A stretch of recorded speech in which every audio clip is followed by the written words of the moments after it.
Vamos ver esse exemplo agora. Então considere f de xy igual a x² menos y².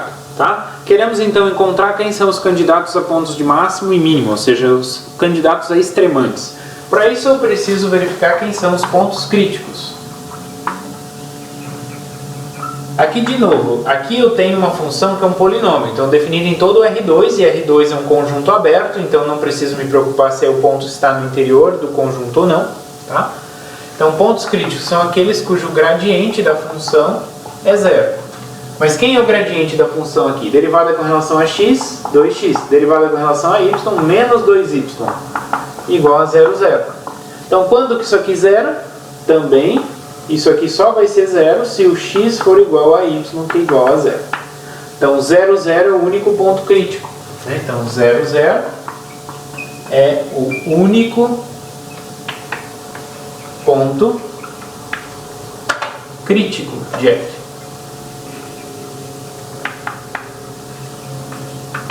Ok? Então logo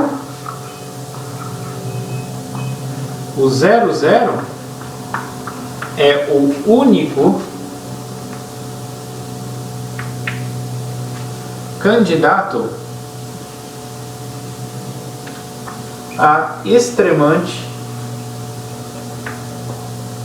local. Tá? Então só tem ele para candidato de extremante local. Agora eu observo a função. Tá? Então observando a função, olha o seguinte. Então, no entanto, o 0, 0, o que acontece próximo do 0, 0, pessoal? Olha só. Se eu pego, por exemplo, aqui, se eu zero o x. Se eu zerar o x, eu vou ter números, que valores? Vou ter menos y², que vai ser números negativos, que é menor que o valor da função no 0, 0, que é 0. E se eu pegar pontos no eixo x, ou seja, o y vai zerar, vai dar valores positivos. E no eixo y vai dar valores negativos. Então, para qualquer vizinhança ali do zero, a gente vai ter sempre pontos que a função é positiva e pontos que a função é negativa. Então, o 0, 0 não vai ser nem de máximo e nem de mínimo. Nesse caso aqui, ele vai ser um ponto de cela. Tá? Então, no entanto, 0, 0 não é nem ponto de mínimo, nem de máximo.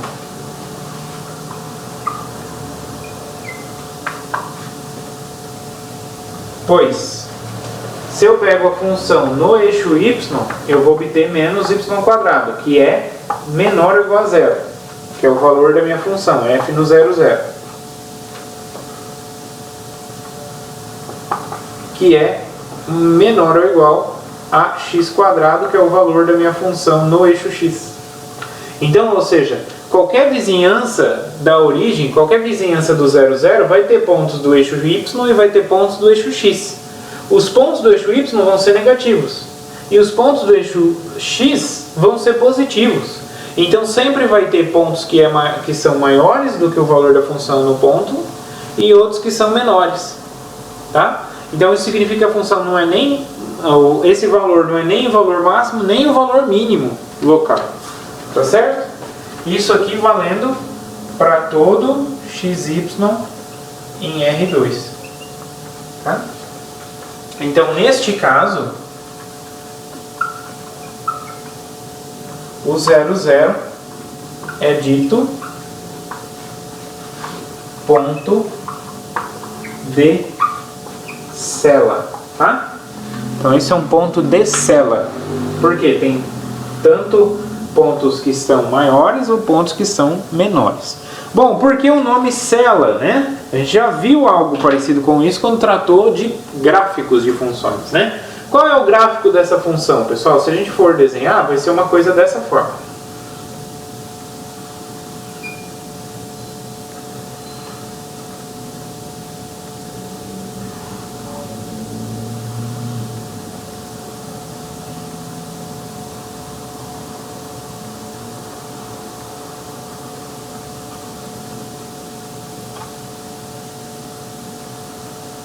Tá? Ou seja, vai ser uma cela, né? Então, se eu olhar esse pontinho aqui, olha só.